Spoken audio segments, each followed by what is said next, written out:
This is Connie Mason, and the assignment is Meditation, Myths and Mantra. Myths have a way of speaking to our unconscious, and in retelling stories, we are in fact reviving the art of storytelling. The myth that I'm going to talk to today is the story of Matsyana, who was, as a helpless baby, thrown into the ocean because his birth occurred at an inauspicious time, according to the planets. He was then swallowed by a giant fish, not a very auspicious beginning to his life. But there is a twist to the tale, because in fact it was the beginning of Matsyana's path to enlightenment. While he was in the fish's belly, he heard Shiva teaching the mysteries of yoga to Parvati at the bottom of the ocean. And he spent 12 years in the fish's belly, exploring the things that he learned from Shiva. When he emerged, he did so in human form and as an enlightened master. The pose that carries Matsyana's name is the head of the fish's pose. It's a twisting pose. It's logical that it's a seated pose because, after all, fish didn't have legs. When we practice twisting poses, we are balancing or charging up the third chakra, which is situated in the solar plexus, where the ribs meet. And this chakra is a physical manifestation of our self-esteem, our sense of identity, and our ego. So I was thinking about how this pose connects to our self-esteem and to our identity. And how does the story of Matsyana relate to our ego? Well, let's think about Matsyana as a child. He was rejected, thrown into the ocean simply because he was born at the wrong time. And that was an event over which he had little control. So what impact might this event have had on his self-esteem? How did Matsyana manage to keep it intact? He did, and once that, even if he did come to terms with that event, he did not know for how long his isolation at the bottom of the ocean would last. But nevertheless, he continued to believe in himself as worthy, and he continued to listen with an open-minded and open heart to the teachings of Shiva. And instead of languishing there in the fish's belly, he continued to grow in the form that he was at that time. And when he emerged from the ocean, I wonder whether this could be symbolic in the way that we sometimes emerge from the darker and more difficult parts of our life. Sometimes our circumstances change, or sometimes we are able to perceive the circumstances in a different light. And then I think about Matsyana having come from being rejected, living in a fish's belly, and then becoming an enlightened master. It's possible that he may have had a very inflated ego at that time, but with humility and devotion he sought to use his teachings and his mind to serve others, this skill that he had to impart the knowledge that he had gained while he was in the fish's belly. He applied who he was and what he had learned to effect change and to uplift the lives of other people when he became a teacher. So I wonder, if you're asked the question, who are you? What would your answer be? Did Matsyana think he was worthless? A bit of flotsam in the ocean, living in the belly of the fish? Who was he? And when he asked himself that question, what would the answer be? If I asked you that question, what would the answer be? Would you identify by your profession, or a nurse, or an accountant? Would you say I'm married, or I'm single, or I'm a Jew, or I'm a Christian?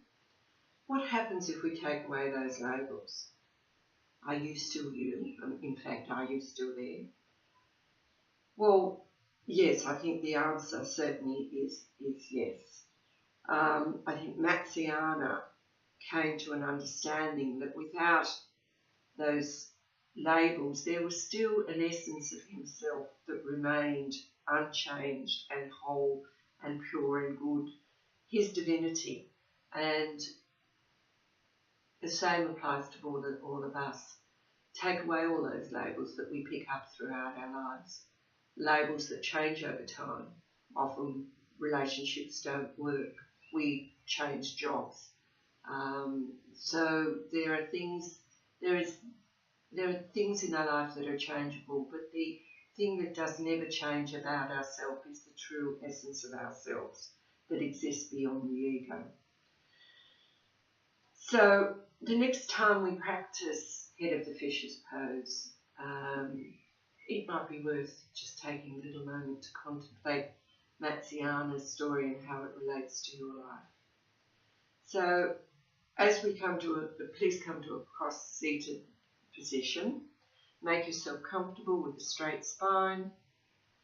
Close your eyes and come to the breath. As we meditate on Matsiana and allow the myth of his story to speak to us. The mantra of Ram connects us to the third chakra. And to begin our meditation, we're going to chant Ram 3 times in the same rhythm as we would use when chanting Om. So inhaling. Ram.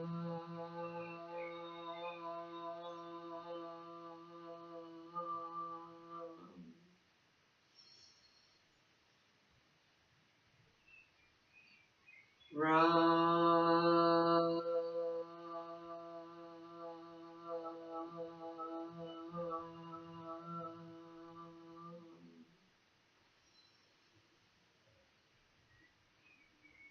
Ram.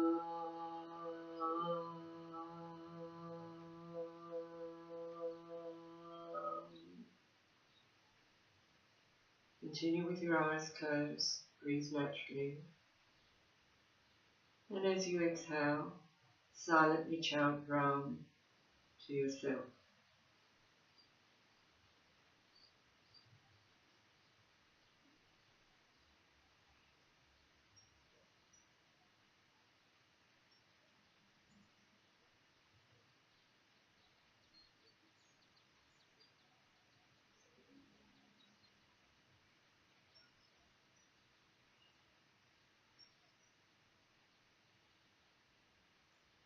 In our seated pose, as we are closer to the earth, are we more grounded emotionally as well as physically?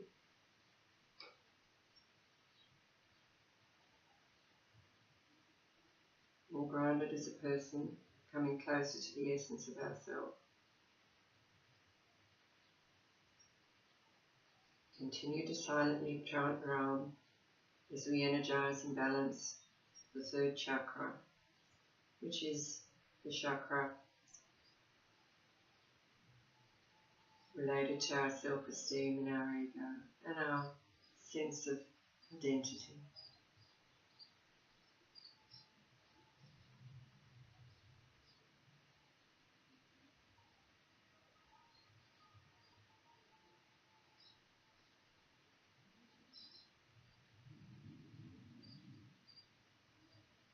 Imagine yourself without the labels that we have collected as we go through life.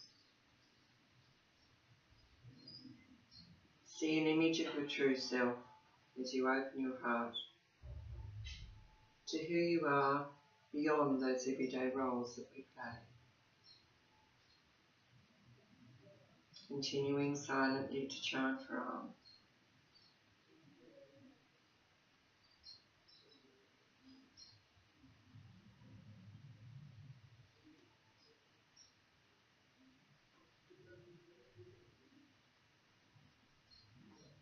Now think of something that you most enjoy, a skill or a hobby, or perhaps your career. It might be sewing or cooking, or you're good at giving massages. And think of a person that you love.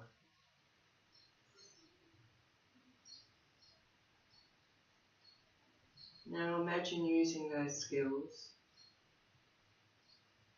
to bring joy to that person that you love.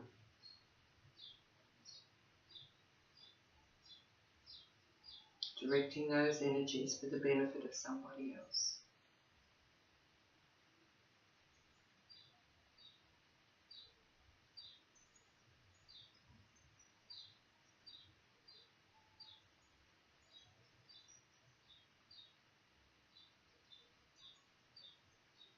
And continue to chant Ram to yourself as you exhale your breath.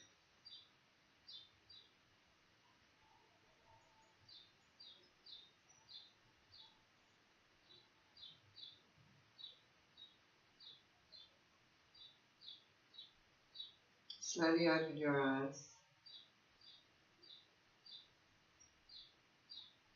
and become aware of your surroundings. And to close the practice, we will chant Ram 3 times. Ram.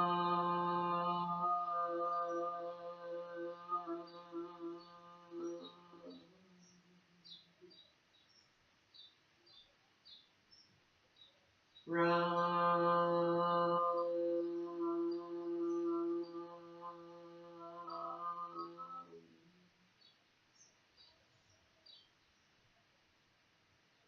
Ram.